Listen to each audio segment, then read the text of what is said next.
decided I'm moving to Paris. Really? Yeah. Wow. Yeah. I'm sure you will love it. Yeah. You think so? Down with the OG, blue with the berries like Goji. Smile like she know me, crown looking snowy. Floating down the sand, yeah we flowing. Bro, where you going? King Ratatouille. Champs-Élysées, sipping on Alizé, put it all on my plate. Hey y'all, it's your boy Diggity Dean Dane Sampson, or whatever you feel like calling me today. I'm just chilling at Dana's where I'm back home, so I don't know if I'm Dean or Dane today, but I'm whatever the people need me to be. Today, I'm here with a guy, that you would wear when you're cold. Hoodie time. What's up? What's up, man? What's up, Dane? Your Dane to me is Daner's World. Yeah, Dana's World. I'm just in it today. I'm in it. Well, I appreciate that. Yeah, I appreciate that. It is. I just landed in Florida yesterday, or in Cincinnati yesterday. I see you still. It's vacation mode. It isn't, because I did have a very planned, I'm at the age now that I had a very planned agenda. Well, that's good. Yeah, I had an itinerary. Check boxes. I did. Did you drink on the plane? I did not. I had a Sprite. Well, that's good. I mean, it was... Actually, this is my first drink since I've been in town. All right, well, that's good. You're allowed. Yeah. It's way past 5 o'clock. I'm with men now, You're good. Our children are at home. Absolutely. Yeah, absolutely. It was wonderful. But you just got that. Look, you could one-up me right now. Thanks for letting me have me with my little travel plans. This man just got back from New Zealand. Yeah, I did. Yeah, he did. He went out there and, danced with the Django's baby. I don't know. What is it? A Django's baby? Django ate my baby. Is that Australia? That'd be Australia. There's no dingoes in New Zealand. What's the natural predator in New Zealand? Nah, I'm glad you asked. There aren't any. It's the Homo sapien erectus. Us. And we're having a great time. Straight up. We kill it over there. They killed all the moa. Those were like massive dinosaur birds. Yeah. There are only 2 venomous, I think is the technical term, species of spider, but you never see them.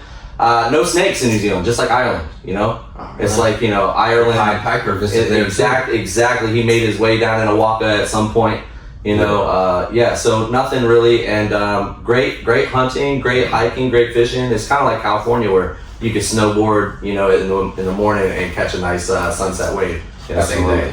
Yeah, absolutely. So that's wonderful. You spent about 10 years there, I think? I moved to LA for a few years to cut some records, and then from LA I moved to New Zealand. We lived there for 6 years, my wife and I. 6 years. Might as well be 10. Yeah, did 7 tours. We just had our first visit back. Since you lived, this is a weird. I never thought of this before. Since you lived there for a sustained period, right. Every time you go back, do you add time to that living there? Because that's vacation time. Okay, so if you have a return address, then no. Not anymore. I could. I mean, my auntie. No, I mean, like if you're booking a return flight, right, from New Zealand, then you don't count that time. Exactly. Yeah. Okay, I would. I'm a bragger though. That's all right. Yeah. I mean, if sometimes you might need some accolades. I guess. I just I'm lucky to go when I can now. I mean, it's good to live there, but this was only our first visit back. It had been almost 3 years. That's amazing. How was it? What did you do this time? Dude, just family and friends, man. I didn't play any family shows. And friends in New Zealand? Absolutely. I saw some people I used to tour with. We got aunties and uncles there. Because my wife's dad is from there. Okay. We started dating in LA. Concept. And then my music was doing well there. So she was like, well, if you do a tour there, I can do some family time there. And the tour paid for the trip. So it went real gangbusters. And we were like, fuck it, let's just move there. Yeah. So we did, and we did 7 more tours, and it was tight. No, that's nice, man. Yeah. Go where the people and the fans and the money. And now you've done it long enough that you can always go do a little reunion tour. For sure. As long as you tailor expectations. Absolutely. Yeah. Bookend in your mind. Yeah, absolutely. No, if I go there for 3 weeks, I can knock out 6 to 8 shows. You guys, you're going to need that in your retirement ages. Oh, for sure. 1,000%. There's no drama there, at all. It's teams ripped off the either. You can do, you can get a 401k for your retirement. Bro, but do you think that millennials are going to 401k? You get what I'm saying, though? Yeah. You got to invest in your people. Yeah, because you could be in a terrible financial position at any point. But if you have good people in your life, you'll be okay. Dude, and you could also get hit by a bus tomorrow. 1,000%. Yeah. Make today count, dog. Yeah. Speaking of hoodies, what's your #1 hoodie brand of all time? A brand? Yeah. I'm not brand loyal. No, you say it and you'll know it. For me, it was the starter hoodies. Polo makes a good hoodie. Polo makes a good hoodie? Polo makes a really good hoodie. Yeah. I don't like paying those Polo prices, but my mom has a Macy's card. So sometimes... My mom needs to have a Macy's card. Joey, do you want to go to Macy's? And Dillard's is also Macy's. 100%. 100%. So... Did our camera just stop? I don't know.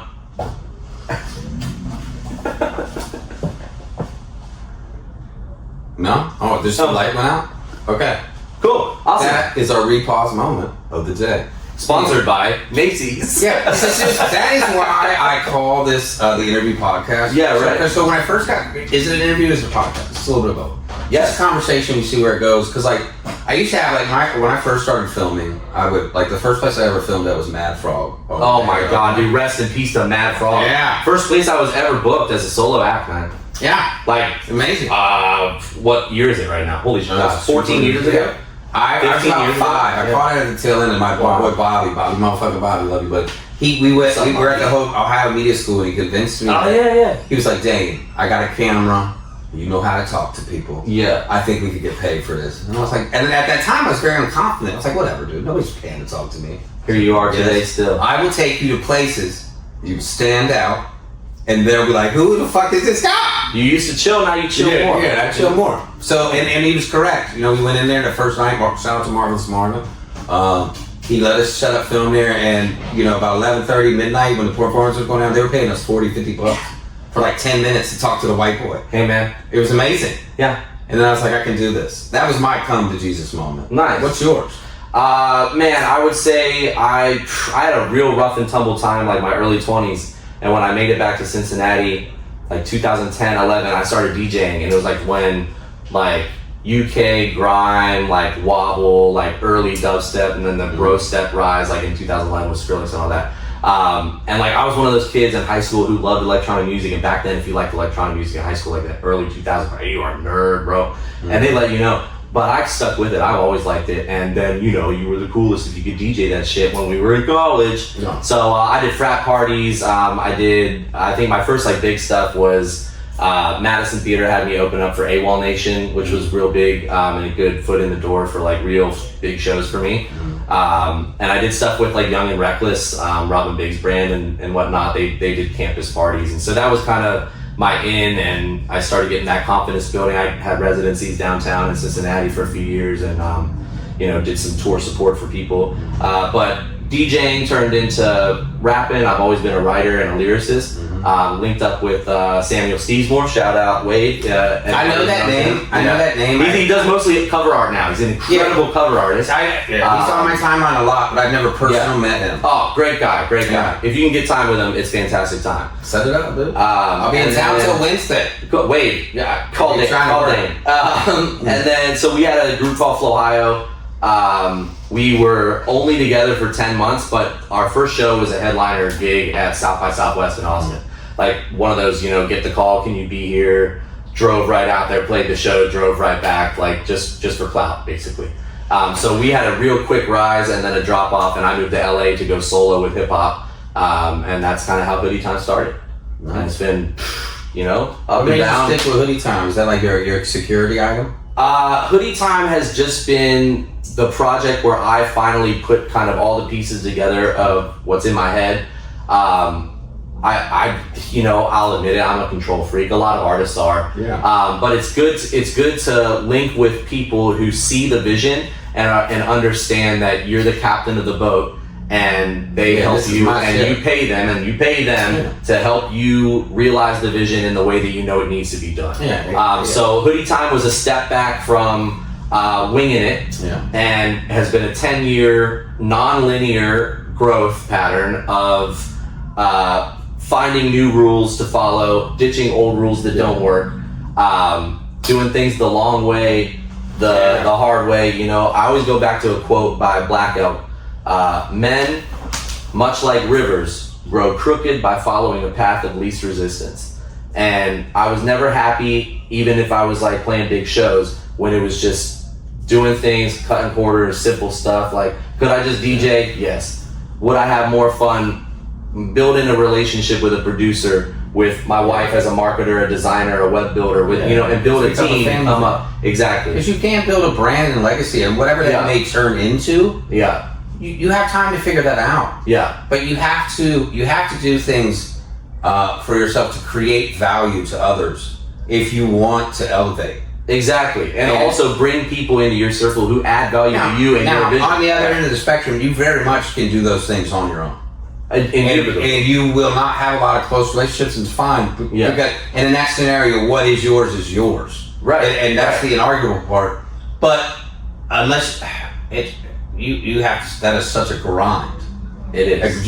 When you have to grind like that without a team, it's some of those things you said. Is at the end of the day, you still just have to love this shit.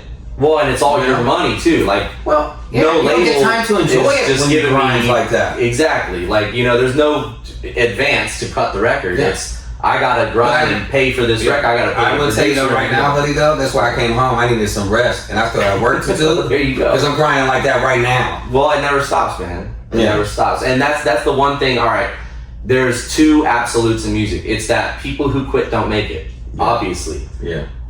But all the people who make it were people who didn't quit.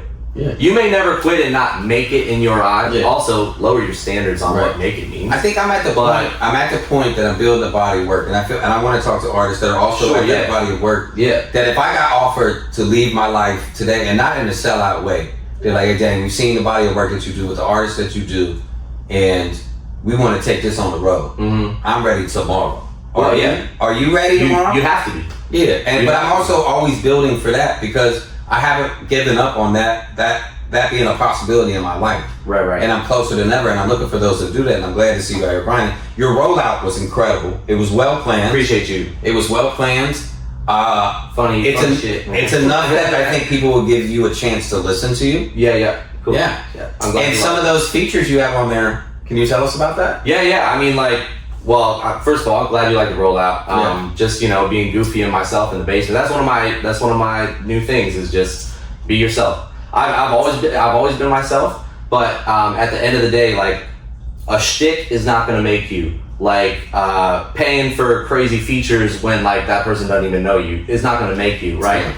Being yourself and authentic. Yeah. The more I believe in the sound, and the more I enjoy the sound, and the more I project that, people will want to be around it. Yeah, they gravitate towards energy. And that goes from me, but also to the people who I put on the record. The features, as you were saying, 4 from Cincinnati. 2 who I met through touring in New Zealand. Oh, nice.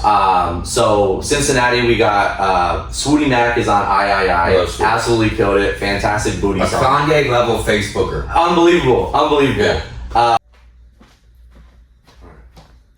And we're back. Hoodie time had to take a tickle time. Oh, shut the fuck up. So, before the phone died, I have not broken the seal. I've been drinking.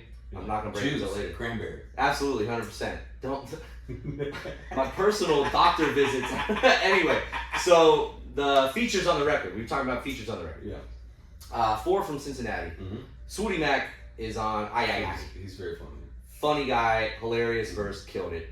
Devin Burgess on Jungle. Yeah, NTV show. Bars, love Auntie. Dude, I think Swooty is going for Cincinnati's best Kanye of Cincinnati.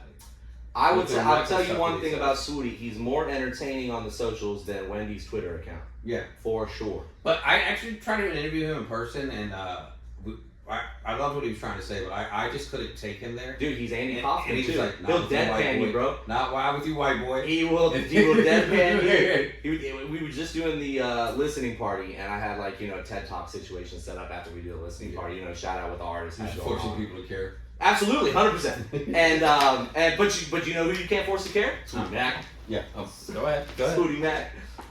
Anyway, so who else we got on the album from Cincinnati? He's an eternal cheerleader.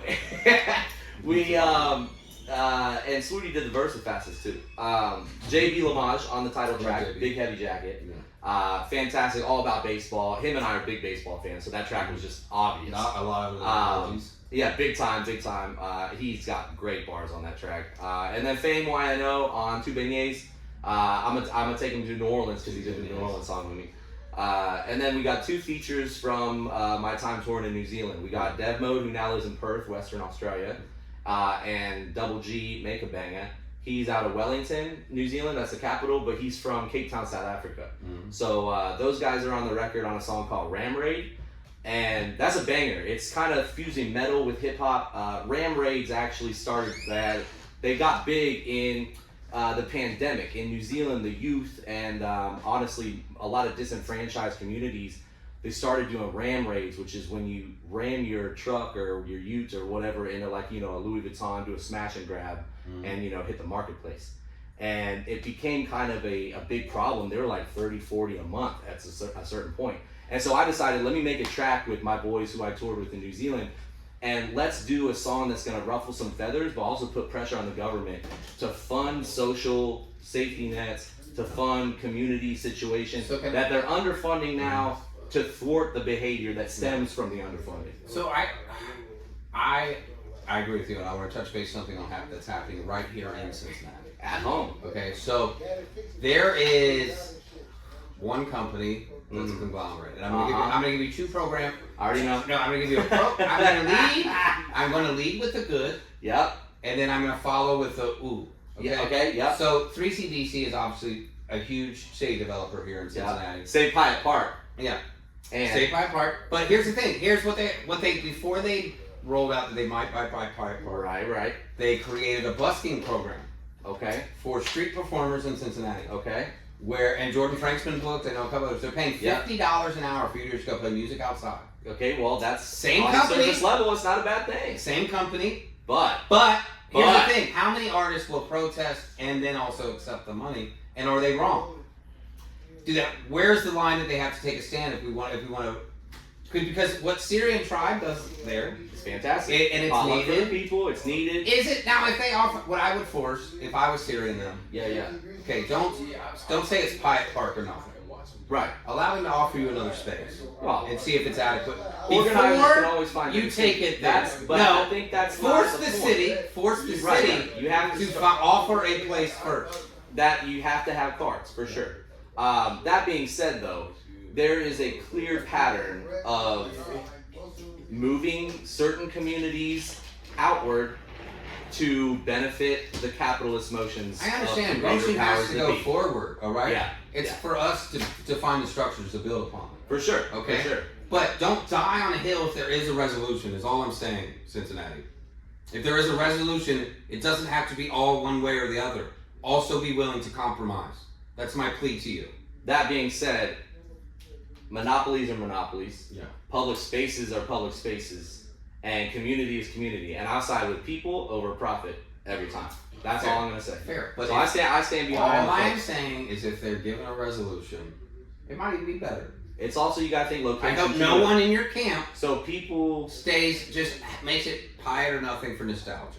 But for some people in the community that's not like the Syrian or Pyatt is the place, because you got to think geographically as well. Like some people have grown accustomed to that's their spot, right? If they give an awesome alternative up there. Yeah. You think they should stay at Pyatt Park for? Well, no. I mean, think about transportation options too, though. There are implications for changing. We haven't heard the offer yet. I'm just saying, Cincinnati. Well, Cincinnati needs to come to the table. The city council themselves, they need to come to the table, and there needs to be a solution that either offers no change and 3CDC moving on and finding a different location for whatever they're doing. They've already bought Garfield, so I don't see that happening. But yes, there has to be a solution in place before, because you have to have at a certain point you have to do among the unto the people what's best for the people. Capitalism functions in this make-believe world where there is unending profit in a finite environment. Okay, but all I was I asked a simple question. But it's a passionate topic. But let's move on. I'm a community guy. That's all I'm gonna say. How often do you volunteer? I volunteer quite a bit, honestly, and for different things and here and there. My family and I have always done. What was your last volunteering? Probably Christmas this past year. Okay. So I haven't done any in 2026. I'll be honest. But Christmas and Thanksgiving, usually food pantry stuff with my family. I grew up doing mission trips. We would do, my mom actually, in 20 years in Cincinnati public schools, I would help her after school from time to time as a mentor for kids. I ran music sessions at churches and Laughlin and I graduated from Laughlin. Did you really? Yeah. No way. I have a lock tattooed on my chest. No shit. Yeah. Let's go. Yeah. But yeah, a bunch of schools around town. Mostly I taught kids music and mentor them and just watch them play basketball and make sure everything's good. I got you. Yeah. Well, so back to you and your music, Hoodie. Yeah. I've been enjoying asking this question lately. Yeah, all right. And if you could compare your music to any type of food, oh, not like Thanksgiving or McDonald's, no, like a dish, a dish, or a sandwich, Or what would it be and why? It's a Cubano sandwich. Okay, Cubano. Because Cubano has a lot of things, all right? And it's funny because it has a lot of things that individually I'm not a huge fan of, all right? It has pickles, which I like pickles in certain situations, right? Yeah. It's got the Swiss cheese, which is not my favorite type of cheese. It has mustard, which I don't really like. But Together. when you put it all together with some pork shoulder and some jamon and on the plancha, you know what I mean? Is And if you want to say suppress it. and absolutely, and you grind the shit out of it. Yeah. And the reason that is my music is because it's got electronic, there's hip hop, it's lyrical, it's funny, it's serious, it tells stories. There's a lot of stuff that goes into it. And when I play my stuff live, there's a mix of emotions and reactions, but it's all positive and it's all building a community of people who just have a good This fucking man, time. I feel like he knew I was going to ask this question. I had no idea you were going to ask this question. Other than the videos I've watched of yours before. That's what I'm saying. So we see a trend. So Yeah. first, tell them where they can find your music, how they can buy it, where they can find and follow you. Right. Big Heavy Jacket out now, the album. It is streaming everywhere that music is streamed. If you're in the Cincinnati area, you can get it at Everybody's Records, Feel It. You can get it at Sessions in Oakley. You can get it at Hey Suburbia in Mason, Spiral Groove in Milford. There's a few other people who haven't called me back. Plaid Room, call me back. I love your spot. Loveland's good. So How can they follow you? follow me on the Instagram. That's the only thing I'm on social. At Hoodie Time with a Y, HOODYTIME. And then, Spotify and all that other stuff. But All that jazz. you're only going to find me on the Instagram, though. Yeah. And on Daner's World. Anywhere Daner posts, I'll probably be. Yeah, maybe. We'll be there. You gonna Facebook me? You gonna have the grannies give their opinion on the Hoodie Time? Yeah, you know what the funniest granny question for me, like, thing is? Yeah. I have the tea tattoo. Yeah. Everybody, they're very specific. You're like, do you like tea? I do too. No, what is What's tea, your Daner? favorite? You seem like an Earl Grey guy. Yeah. Yeah? That was my go-to guess. There you go. I've never actually had Earl Grey. Okay. Yeah, I don't really drink tea. Yeah, all right.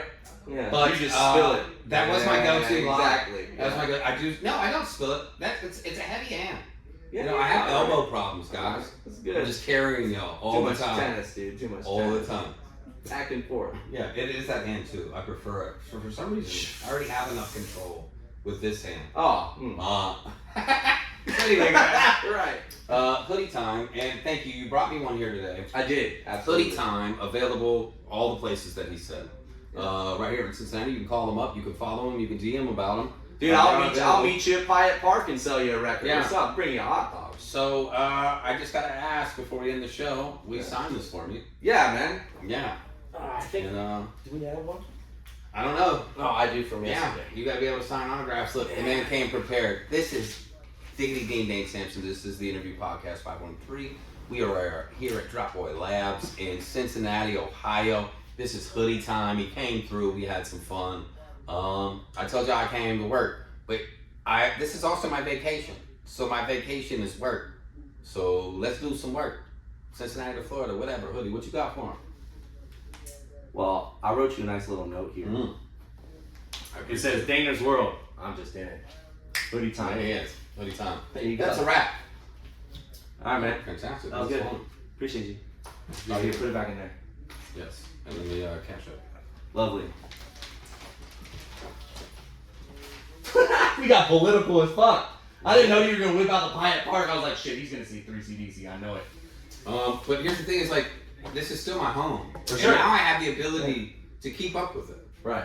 Yeah, So absolutely. I see what's going on here. Yeah, and if I have an opportunity, And it's serious. It is a real thing, you know. I feel it. But so it was a good move to address that. Yeah. Yeah, I feel like that's gonna hit both of our fan bases. I think so. Yeah. I think so. And you're right. I mean, they gotta come. Did you turn this off yet? No.